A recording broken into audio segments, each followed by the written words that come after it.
Eala exits Qatar Open after 7-6, 6-1 loss to Valentova. Eala lost to Teresa Valentova in the first round of the Qatar Open, the first WTA 1000 tournament of the season, on Monday night, February 9. Valentova won a closely fought first set, 7-6, after a tiebreak but had an easier time in the second set, quickly taking a 4-0 lead and eventually winning the set, 6-1. The match lasted 1 hour and 32 minutes. A stronger serve paid off for Valentova, who won points on 75% of her first serves, compared to 55% for Eala. Both players double-faulted 3 times during the match, but Valentova also fired off 4 aces. Eala now number 40 in WTA rankings, a career high.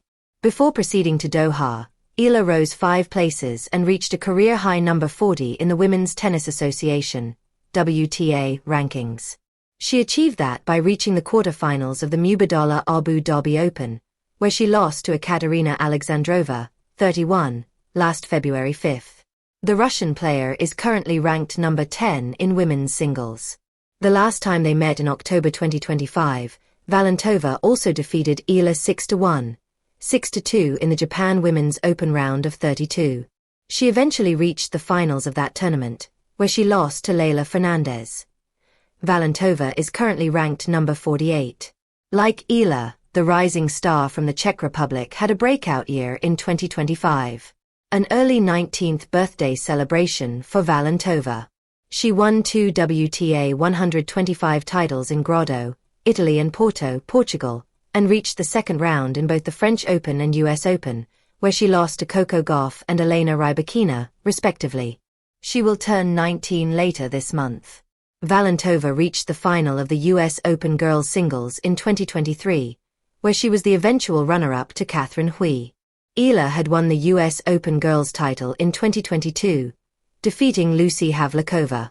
She did not participate in 2023. Eala won the WTA 125 title in Guadalajara, also in 2025, and reached the finals in Eastbourne, a WTA 250 event. She bowed out in the first round of the French Open, debuted in Wimbledon against defending champion Barbara Krejcikova, and then made it to the second round of the US Open. In the Southeast Asian Games in December, she won the first tennis gold medal for the Philippines in 26 years. Eala exits Qatar Open after 7-6, 6-1 loss to Valentova. The Doha night air still hummed with anticipation when Eala stepped onto the court, racket in hand, eyes calm but burning with purpose. This was not just another match on the WTA calendar. This was another chapter in a journey that has carried the weight of a nation's hopes and the quiet resolve of a young player learning how to survive at the sport's highest level. 4-1 set. She did more than survive. The opening exchanges against Teresa Valentova were tight, tense, and unforgiving. Every rally felt like a negotiation. Who would blink first? Who would give ground? Eala's footwork was sharp, her timing clean. She absorbed pace, redirected angles, and refused to let the moment overwhelm her. Valentova pushed hard, testing Eala's backhand and depth, but the Filipina answered with composure that belied her age. The first set unfolded like a chess match played at full sprint. Games stretched. Break points came and vanished. The crowd leaned in with every deuce, every gasp, every whispered, "Oh." Eala showed her trademark grit, saving pressure moments with fearless shot selection. An inside-out forehand here, a nerveless serve down the tee there. When the set reached a tiebreak, it felt inevitable. Neither player had earned the right to let go. But tennis can be cruel in its precision. In the breaker, Valentova found an extra gear, cleaner strikes, bolder returns, fewer doubts. Eala fought for every point, but margins tightened, and the Czech teenager edged ahead. When the final tiebreak point slipped away, the scoreboard read 7-6. It wasn't just a lost set, it was a missed opportunity measured in inches and instincts. The second set told a different story. Momentum, once lost, can be difficult to reclaim. Valentova rode the confidence of the opening set win, her shots landing deeper, her movement freer. Eala, meanwhile, began to chase points rather than command them.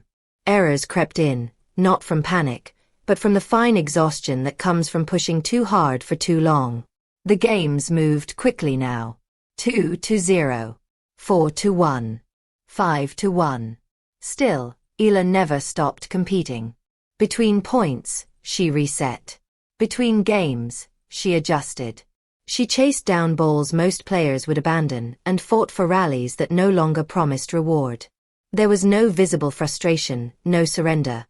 Only the steady professionalism of a player who understands that growth is not always linear. When Valentova closed out the match 7-6, 6-1, there was no celebration that felt excessive, no defeat that felt embarrassing. Just two young players at different points in the same long road. For Eala, the Qatar Open exit will not be remembered as a failure. It will be remembered as a lesson. She proved once again that she belongs on this stage, that she can trade blows with the best, handle pressure, and carry herself with poise under bright lights. The first set showed her ceiling.